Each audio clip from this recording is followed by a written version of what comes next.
Bonjour et bienvenue dans cette petite granule où on va voir aujourd'hui ce que sont les spectres d'émission et d'absorption des éléments chimiques. Alors prenons par exemple ce dispositif expérimental ici. C'est un générateur qui va ici envoyer ou soumettre un gaz à un champ électrique très important. Ce gaz est constitué d'éléments chimiques que je vais pouvoir faire varier en cliquant sur les petites cellules de ce tableau. Grâce à un système optique ici, ce gaz, lorsqu'il est excité, soumis à un champ électrique, va émettre de la lumière. Grâce à ce système optique, je vais pouvoir observer ici le spectre, c'est-à-dire que je vais pouvoir disperser la lumière émise par ce gaz pour observer son spectre sur l'écran ici. Voyons ce qu'il se passe par exemple pour de l'hélium.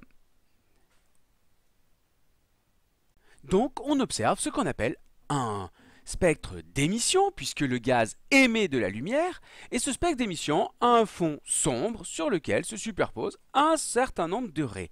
Ces raies sont la signature de l'élément chimique hélium. Si on prend un autre élément chimique, les raies ne sont pas disposées aux mêmes endroits, elles n'ont pas les mêmes longueurs d'onde. Voilà différents spectres très différentes d'un élément chimique à l'autre, et donc grâce à ce spectre d'émission, on va pouvoir identifier un élément chimique.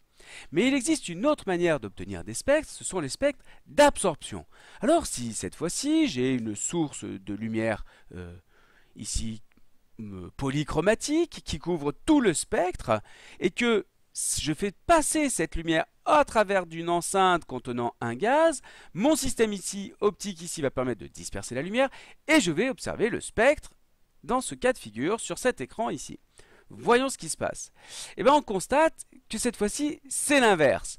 Là où tout à l'heure le gaz émettait de la lumière lorsqu'il était soumis à un champ électrique, j'observais des raies d'émission. Et bien cette fois-ci, lorsque je prends de la lumière polychromatique et que je la fais traverser ce même gaz, on observera des raies d'absorption. Dans ce cas-là, le gaz absorbe les mêmes raies que l'élément chimique était capable d'émettre. Ici, on a un spectre d'émission et ici un spectre d'absorption.